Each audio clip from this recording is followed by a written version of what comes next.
Assalamualaikum warahmatullahi wabarakatuh. Salam sejahtera untuk kita semua. Om Swastiastu, Namo Buddhaya, salam kebajikan. Yang terhormat Bapak Sugeng Suparwoto, Ketua Komisi 7 DPR RI, para narasumber, dan Bapak Ibu hadirin sekalian. Pertama-tama marilah kita panjatkan puji syukur kehadirat Allah Subhanahu wa Ta'ala, Tuhan yang Maha Esa. Dengan rahmat dan izinnya pada hari ini kita dapat hadir pada acara New Energy Conference. Saya sangat mengapresiasi peran strategis jurnalis dalam mendorong dan menyuarakan kemajuan pemanfaatan energi baru dan terbarukan di Indonesia. Bapak Ibu hadirin yang saya hormati, dalam kerangka perubahan iklim, Indonesia berkomitmen akan mengurangi emisi gas rumah kaca sebesar 29% dari bisnis as usual dan 41% dari bisnis as usual dengan bantuan internasional, dan di tahun 2030 kesepakatan Paris ini telah diratifikasi dengan penerbitan Undang-Undang Nomor 16 tahun 2016 tentang pengesahan Paris Agreement. Kontribusi sektor energi sangat dibutuhkan untuk pencapaian target pengurangan emisi gas rumah kaca sekaligus mewujudkan pembangunan berkelanjutan.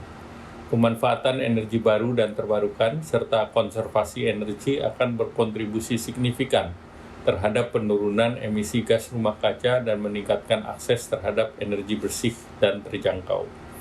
Pemerintah sudah menetapkan dalam kebijakan energi nasional bahwa pemanfaatan energi bersih dalam bauran energi primer, khususnya energi baru dan terbarukan, sebesar minimal 23%.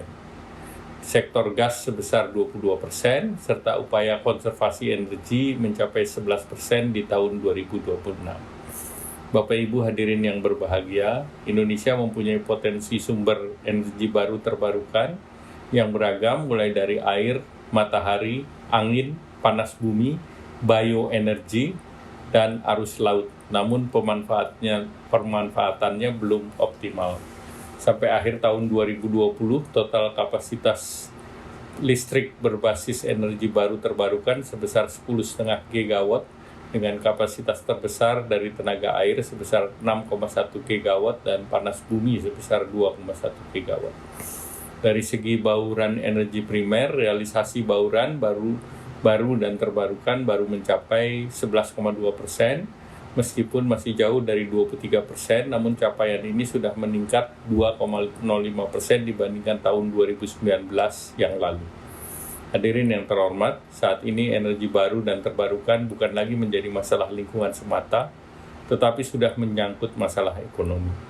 Biaya teknologi energi baru dan terbarukan semakin murah dan membuat energi baru dan terbarukan menjadi lebih kompetitif.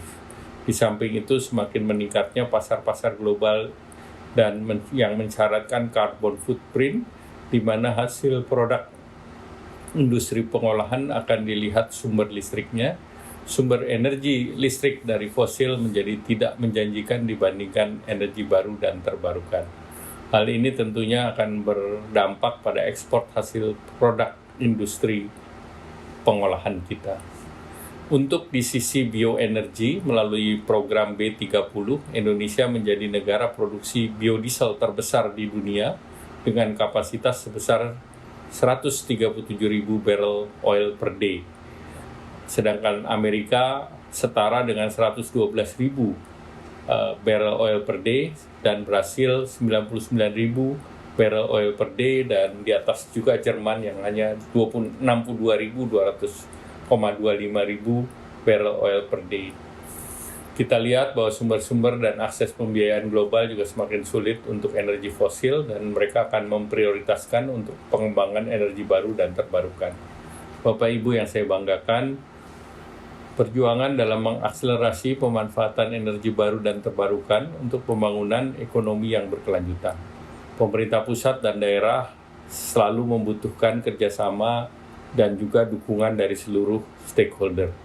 Sinergi dan koordinasi kebijakan antar stakeholder akan mempercepat transisi energi dari energi fosil ke energi baru dan terbarukan.